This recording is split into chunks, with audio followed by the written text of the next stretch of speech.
Di sebuah desa kecil di India yang dikelilingi ladang gandum dan pepohonan neem, Mahatma Gandhi duduk di atas tikar sederhana di bawah bayangan pohon beringin. Sebuah kerumunan petani berkumpul, menantikan nasihat dari pemimpin yang telah mereka percayai untuk memimpin perjuangan melawan penindasan kolonial. Hari itu, seorang pemilik tanah Inggris telah menaikkan pajak, menyebabkan kesulitan yang tidak tertahankan bagi para petani. Seorang pemuda, penuh amarah dan air mata, mendekati Gandhi. "Bapu," serunya, "kita tidak bisa bertahan lagi. Kita harus melawan. Mengapa kita terus bersabar? Bukankah sudah cukup penderitaan yang kita alami?" Gandhi menatap pemuda itu dengan mata yang tenang dan penuh kasih. "Anakku," katanya, "kita harus melawan, tetapi bukan dengan amarah. Perlawanan kita harus murni dan tanpa kekerasan. Itulah kekuatan sejati kita." Pemuda itu kebingungan. Bagaimana mungkin kita melawan tanpa marah? Bagaimana mungkin kita tetap diam saat mereka menindas kita? Gandhi tersenyum dan mulai menceritakan sebuah cerita. "Pernahkah kau melihat seorang petani yang bekerja di ladangnya saat musim kemarau? Ia tidak bisa memaksa hujan turun, tetapi ia tetap menanam benihnya. Ia tahu hasil panennya tergantung pada alam, tetapi ia tidak menyerah pada keputusasaan. Ia hanya melakukan apa yang ia bisa kendalikan, menanam, menyirami, dan merawat tanamannya. Begitu pula kita. Kita tidak bisa mengendalikan kekerasan mereka, tetapi kita bisa mengendalikan respons kita." Kerumunan menjadi hening. Gandhi melanjutkan, "Ketika kita memilih untuk tidak membalas kekerasan dengan kekerasan, kita menunjukkan bahwa mereka tidak bisa merusak jiwa kita. Penderitaan kita bukanlah kelemahan, itu adalah kekuatan. Mereka mungkin memiliki senjata, tetapi kita memiliki kebenaran, dan kebenaran selalu menang." Hari berikutnya, Gandhi memimpin petani dalam sebuah aksi duduk damai di depan kantor administrasi Inggris. Mereka membawa plakat dengan tulisan sederhana, "Kami menderita, tetapi kami tidak akan membenci." Para pejabat Inggris, terbiasa menghadapi perlawanan yang penuh amarah, terkejut melihat ketenangan dan keteguhan mereka.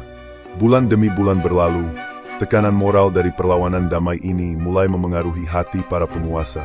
Kebijakan pajak yang memberatkan akhirnya dicabut, dan petani pun merasakan sedikit kelegaan. Di bawah bayangan pohon yang sama, Gandhi kembali berbicara kepada orang-orangnya. "Ingatlah, sahabatku," katanya, "kita tidak menang dengan senjata atau kekerasan, tetapi dengan kesabaran, ketekunan, dan cinta terhadap kebenaran.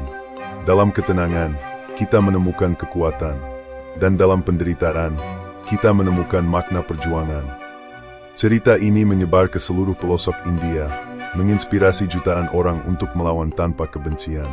Seperti Stokisme yang mengajarkan keteguhan hati di tengah badai kehidupan, Gandhi menunjukkan bahwa keberanian sejati lahir dari kendali atas diri sendiri, bukan orang lain. Setelah kemenangan kecil itu, para petani semakin yakin bahwa jalan yang ditunjukkan oleh Gandhi adalah jalan yang benar, meskipun sulit. Namun, tantangan berikutnya segera datang.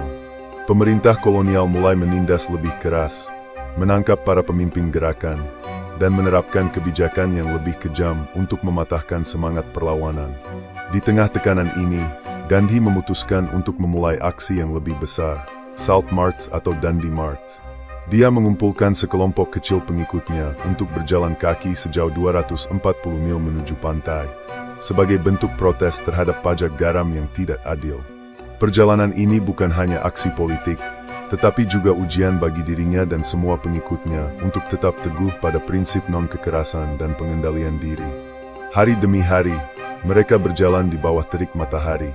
Banyak pengikut yang mulai lelah, kaki mereka lecet, tubuh mereka lemah.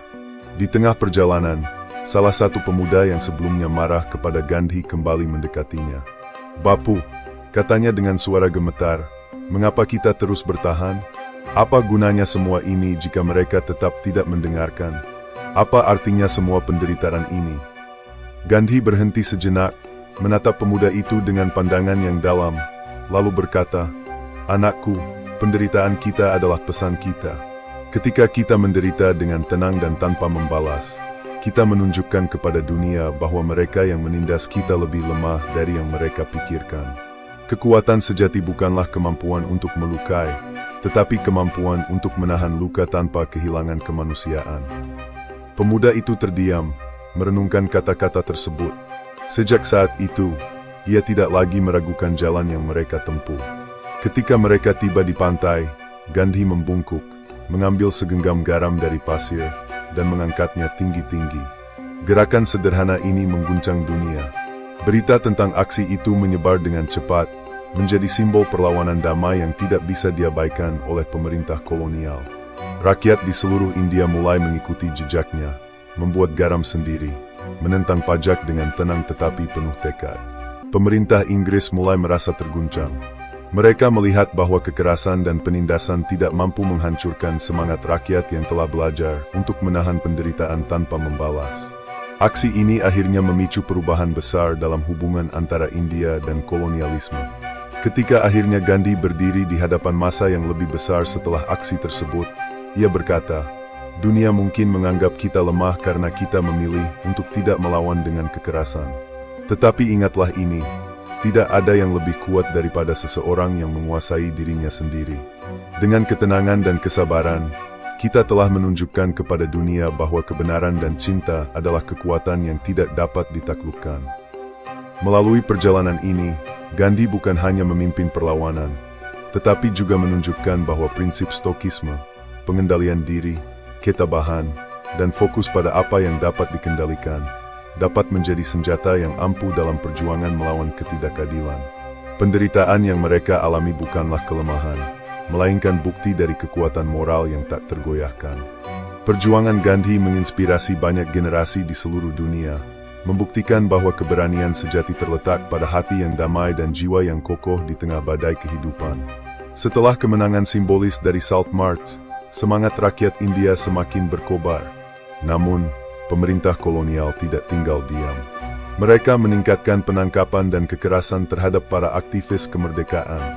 Gandhi sendiri sering dipenjara, tetapi setiap kali ia keluar, ia kembali bekerja dengan tenang dan gigih untuk memimpin gerakan rakyat. Suatu hari, seorang wartawan asing bertanya kepada Gandhi, "Tuan Gandhi, bagaimana Anda bisa tetap begitu tenang dan penuh kasih terhadap mereka yang terus-menerus menindas Anda dan rakyat Anda?" Gandhi tersenyum lembut, lalu menjawab, "Mereka yang menindas kita adalah manusia seperti kita. Mereka juga hidup dalam ketakutan, hanya saja bentuknya berbeda. Jika kita membalas kebencian dengan kebencian, kita hanya memperpanjang siklus penderitaan. Tetapi jika kita membalas dengan cinta dan kesabaran, kita memberikan mereka kesempatan untuk melihat kebenaran. Itu sebabnya, saya tidak memandang mereka sebagai musuh, melainkan sebagai saudara yang tersesat." Jawaban Gandhi membuat wartawan itu tercengang. Ia menyadari bahwa perjuangan Gandhi bukan hanya melawan ketidakadilan eksternal, tetapi juga melawan kebencian yang bisa muncul di hati manusia. Di tengah pergolakan, Gandhi terus menanamkan nilai-nilai non-kekerasan kepada rakyat India. Dalam pidatonya di Sabarmati Ashram, ia berkata, "Kita tidak dapat memilih jalan yang mudah. Jika kita menyerah pada kekerasan, kita mungkin mendapatkan kebebasan fisik, tetapi jiwa kita akan tetap terbelenggu oleh kebencian. Kebebasan sejati hanya dapat dicapai melalui kebajikan dan kebenaran." Seiring berjalannya waktu, perjuangan panjang itu mulai membuahkan hasil. Pemerintah Inggris semakin tertekan oleh tekanan internasional dan ketidakmampuan mereka untuk menghancurkan semangat rakyat India. Gandhi, dengan keteguhannya, menjadi simbol kekuatan moral yang tidak tergoyahkan. Namun, perjuangan ini tidak tanpa pengorbanan. Banyak yang kehilangan nyawa mereka di jalan damai ini. Pada suatu malam yang hening, Gandhi duduk bersama seorang wanita tua yang baru saja kehilangan anaknya dalam sebuah aksi damai. Wanita itu menangis, tetapi ia tidak menunjukkan kemarahan. "Bapu," katanya, "anak saya telah pergi, tetapi saya tidak membenci mereka yang mengambilnya. Anak saya percaya pada jalan Anda, dan saya juga akan tetap percaya." Gandhi menggenggam tangan wanita itu, air mata mengalir di pipinya. "Pengorbanannya tidak sia-sia," katanya lembut.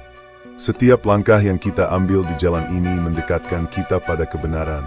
Ingatlah, kekuatan kita terletak pada cinta yang tidak pernah menyerah, bahkan di hadapan kehilangan." Perjuangan panjang Gandhi akhirnya mencapai puncaknya pada tahun 1947, ketika India meraih kemerdekaannya. Namun, Gandhi tidak merayakannya dengan pesta atau kemewahan. Ia malah berdoa dalam kesederhanaan, bersyukur atas keberhasilan rakyatnya, tetapi juga merenungi tantangan baru yang akan datang. Di hari-hari terakhir hidupnya, Gandhi sering berkata, "Pekerjaan kita belum selesai. Kebebasan fisik hanyalah langkah pertama. Yang lebih sulit adalah membebaskan jiwa kita dari kebencian, ego, dan keinginan untuk membalas dendam. Hanya dengan begitu kita benar-benar merdeka." Keteguhan hati Gandhi dan prinsip non-kekerasannya terus menginspirasi dunia. Ia menunjukkan bahwa kekuatan terbesar bukanlah yang datang dari senjata atau kekuasaan, tetapi dari penguasaan atas diri sendiri dan keyakinan pada kebenaran. Seperti Stokisme yang mengajarkan ketenangan di tengah badai, Gandhi menjadi teladan bagaimana ketabahan, kasih, dan kesederhanaan dapat mengubah dunia.